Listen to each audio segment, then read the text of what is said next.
حدیث میں آتا ہے ابن ماجہ کی چیپٹر نمبر 16 حدیث نمبر 219 جو اللہ کے رسول کہتے ہیں یا ابو در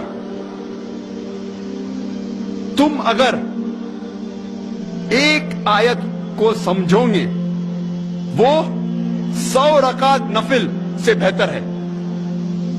اللہ کے رسول فرماتے یا ابو در تم اگر ایک قرآن کی آیت کو سمجھو گے وہ 100 رکعت صلاح نوافل صلاح سے بہتر ہے. اور ایک رکعت میں کم از کم سورہ فاتحہ تو پڑھنا چاہیے آپ کو. کم از کم 7 آیتیں ہیں. 100 رکعت میں کم از کم 700 آیتیں ہیں. تو اللہ کے رسول فرماتے ایک آیت کو سمجھ کے پڑھنا سمجھنا 700 آیت کی تلاوت کرنے سے بہتر ہے. یعنی سمجھنا 700 گنا صرف تلاوت سے بہتر ہے. اللہ کے رسول فرماتے ابن ماجہ میں اور یہ صحیح حدیث ہے. ہم لوگ سے پوچھتے ہیں قرآن شریف کیوں نازل کیا گیا تو لوگ کہتے ہیں جب اوپننگ سرمنی ہوتی نا اوپننگ سرمنی آفس کی تو قرآن شریف پڑھنے کا. جب گھر کا افتتاح ہوتا ہے تو قرآن شریف پڑھنے کا. جب کوئی مر گیا تو قرآن خوانی کرتے. تو قرآن شریف نازل کیا گیا تھا قرآن خوانی کے لیے.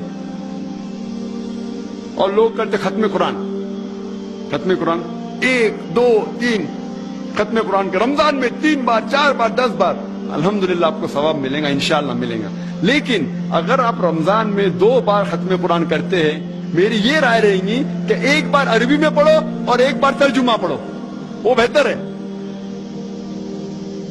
کم از کم سمجھ میں تو آئیں گا آپ کو.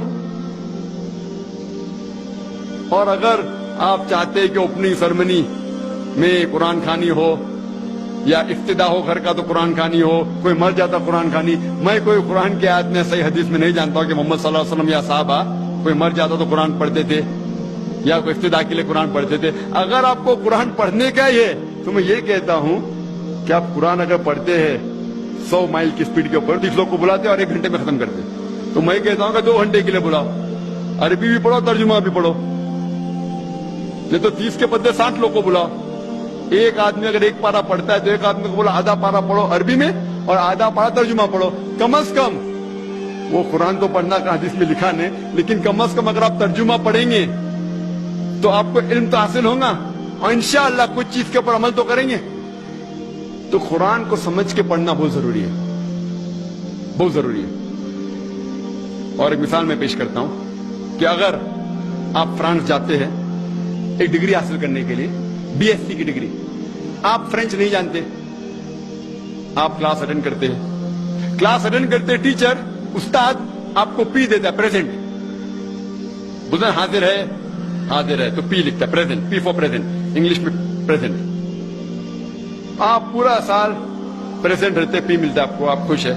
جب ایگزامینیشن آتا ہے تو کوشچن پیپر سوال کا جو پیپر ہوتا ہے وہ آپ کو فرینچ میں ملتا ہے. آپ کو فرینچ نہیں آتی آپ کچھ سمجھ نہیں سکتے لیکن ایگزامینیشن میں بھی آپ کو پریزنٹ ملتا ہے پی. کیا آپ جواب دے سکیں گے پیپر کا؟ آپ کچھ سوال ہی نہیں سمجھے تو جواب کیا دیں گے؟ تو یہ پی جو ہے وہ پریزنٹ کے لیے پاس کے لیے نہیں. آپ ایگزامینیشن میں فیل ہو جائیں گے. تو آپ صرف قرآن شریف عربی سے پڑھیں گے آپ کو پی ملے گا لیکن وہ پی پاس کے لیے نہیں ہے پریزنٹ کے لیے موجود حاضر. ہمیں غلط فہمی ہے کہ ہم پڑھیں گے تو جنت میں جائیں گے. صرف پڑھنا کافی نہیں ہے پڑھ کے سمجھو اور قرآن مجید پہ عمل کرو تو انشاءاللہ آپ جنت میں جائیں گے.